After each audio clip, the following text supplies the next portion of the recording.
Ana xanım Xanlarova Azərbaycan elminin görkəmli qadın alimlərindən biridir. O ölkəmizin ilk qadın korroziya mütəxəssisi kimi tanınır. Korroziya dedikdə metalların paslanması və sıradan çıxması nəzərdə tutulur. Ana xanım xanımın əsas işi də məhz metalların pasdan qorunması idi. Onun elmi işləri nəticəsində neft və qaz mədənlərində istifadə olunan qurğular daha uzun müddət işləyir, tez-tez xarab olmurdu. Bu ölkə üçün həm iqtisadi cəhətdən, həm də istehsalat baxımından böyük əhəmiyyət daşıyırdı. Ana xanım Xanlarova ziyalı ailəsində böyümüşdü. Atası Avropada təhsil almışdı. Anası isə zadəgan ailəsindən idi. Ana xanım xanım 1934-cü ildə Bakı Dövlət Universitetinin Kimya fakültəsini fərqlənmə diplomu ilə başa vurmuşdu. İlk tədqiqatlarında o yerli bitkilərdən faydalı maddələr əldə etmişdi. Məsələn, fıstıq qətranından pası dayandıran maddə, böyürtkən kollarından isə kənd təsərrüfatında istifadə olunan məhsullar almışdı. O daha sonra neftdən yeni plastik materialların hazırlanması üzərində çalışdı. Lakin professor Ana xanım Xanlarovanın əsas fəaliyyəti Xəzər dənizindəki neft-qaz qurğularının korroziyadan qorunması ilə bağlı idi.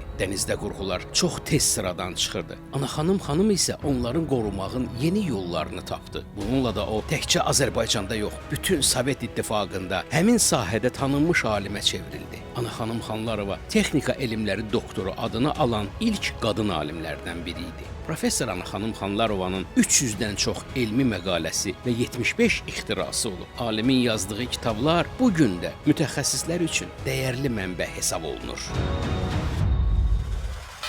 93 FM